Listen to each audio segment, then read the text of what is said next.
Salam sejahtera untuk kita semua. Hari ini kita akan membahas dua topik yang berhubungan dengan pengantar teologi sistematika, secara khusus berhubungan dengan prolegomena, yaitu yang pertama, kita akan membahas metode-metode teologi secara cepat, karena saudara akan bisa melihat secara lebih detail pada referensi-referensi yang ada yang berhubungan dengan metode-metode teologi. Yang kedua, kita akan mempelajari atau melihat tentang pembagian teologi. Kalau kemarin kita telah membahas sumber-sumber teologi, Alkitab harus saudara letakkan paling utama, menjadi otoritas yang tertinggi. Yang kedua, ada tradisi-tradisi gereja yang bisa saudara cek dan saudara perhatikan bagaimana perjalanan teologi hingga hari ini. Dan bagaimana saudara yang ketiga menggunakan buku-buku referensi untuk mencari berbagai sumber-sumber yang bisa saudara pelajari yang berhubungan dengan ilmu teologi.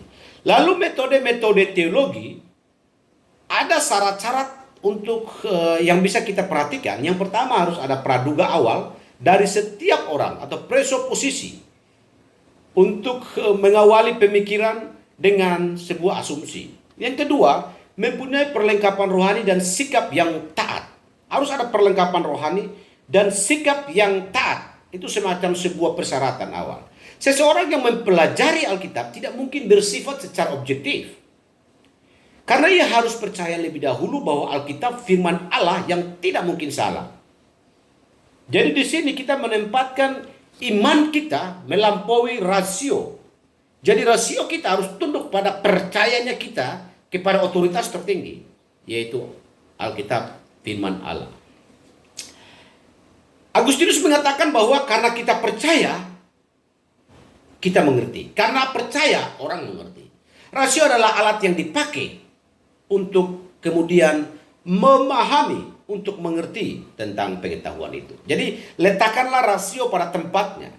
Jangan rasio akal saudara melampaui. Maka saudara akan mengira-ngira, menduga-duga, mencari-cari tahu hal-hal yang sesungguhnya itu sudah di luar kemampuan akal saudara. Atau saudara sudah harus berhenti pada batas pengenalan saudara.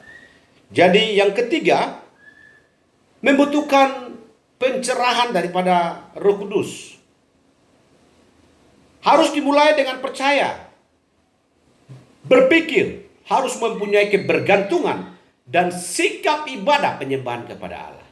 Dengan demikian, kebutuhan akan penerangan atau iluminasi dengan Roh Kudus akan membuka pikiran kita untuk mengerti dan memahami hal-hal yang berhubungan dengan maksud Allah, pemikiran-pemikiran kita yang kemudian diselubungi atau diterangi oleh terang Roh Kudus.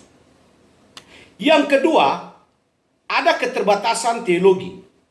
Keterbatasannya meliputi keterbatasan pemikiran-pemikiran manusia untuk memikirkan pikiran Allah yang tidak terbatas.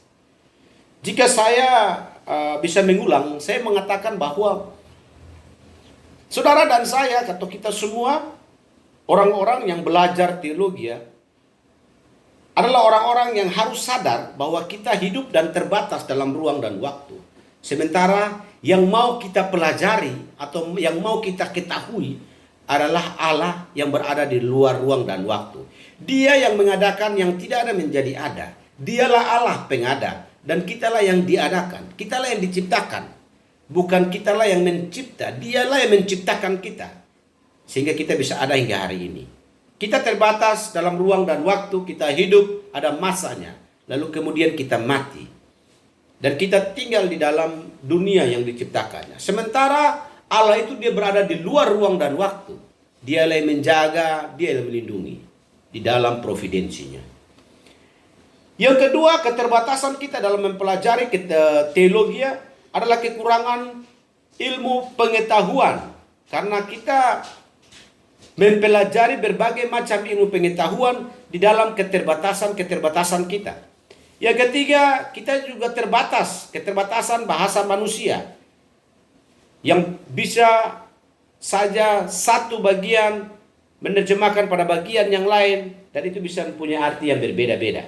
Sehingga kita sadar betul, apalagi di dalam perbendaharaan bahasa kita sangat terbatas di dalam memahami apa maksud daripada setiap tulisan-tulisan yang ada yang tertulis di dalam Alkitab. Yang keempat adanya kekurangan keterampilan untuk menguasai dan mengartikan secara tepat Alkitab secara utuh dan menyeluruh. Kekurangan keterampilan dan kemampuan kita untuk menguasai dan mengartikan secara tepat Alkitab. Jadi Alkitab ditulis pada waktu dan masa yang berbeda dengan kita. Dan di dalam konteks yang berbeda. Budaya yang berbeda. Dan para penulis itu hidup di zaman yang berbeda dari kita. Maka di sini membutuhkan ilmu yang namanya ilmu hermeneutik, ilmu penafsiran. Nanti di dalam mempelajari ilmu penafsiran, kita bisa tahu dan bisa mengerti, memahami. Bahasanya pun berbeda tidak dengan bahasa kita orang Indonesia. Nah, hal-hal itu memberikan kita pemahaman bahwa kita belajar teologi itu terbatas. Yang berikut adalah pengaruh dosa dan kehendak atau keinginan manusia. Dosa membuat kita terbatas untuk memahami atau mengerti maksud Allah. Kita juga tahu bahwa ada penyataan-penyataan yang diberikan kepada kita, lalu kemudian berhenti, bungkamnya penyataan lanjutan. Karena itu merupakan hal-hal yang membuat kita harus sadar bahwa dalam mempelajari teologi kita sangat amat terbatas. Itu dua topik pertama yang berhubungan dengan metode teologi, yaitu adanya syarat yang harus kita punya. Yang kedua adanya keterbatasan dalam mempelajari ilmu teologi. Lalu kemudian yang ketiga berhubungan langsung dengan metode-metode teologi yang ada. Metode-metode teologi, yang pertama itu metode teologi dari Karl Barth. Teori daripada Barth mengatakan bahwa manusia tidak mungkin mengenal Allah karena di luar jangkauan rasio manusia. Bagaimanapun upaya kita untuk bisa memahami Allah, kita itu terbatas, tidak akan bisa. Seperti yang saya sudah tekankan untuk kali yang sekian, kita terbatas dan Allah itu adalah Allah yang tidak terbatas. Dia yang menciptakan kita, bukan kita yang mengadakan dia. Di dalam keberadaan kita hari ini kita sadar betul bahwa manusia yang tidak terbatas itu sangat sulit. Jadi kita dapat memahami tentang Allah sejauh dia menyatakan diri kepada kita.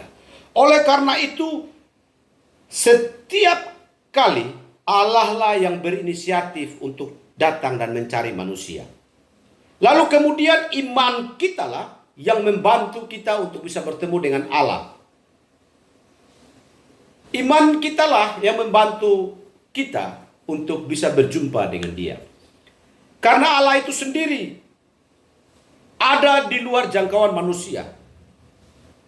Satu-satunya cara untuk menerima kebenaran adalah melalui cara supranatural, dan Allah harus menemui manusia langsung sehingga manusia mempunyai bukti pengalaman tentang Dia. Maka pernyataan logis harus didasarkan pada pengalaman supranatural di dalam pemahaman Karl Barth.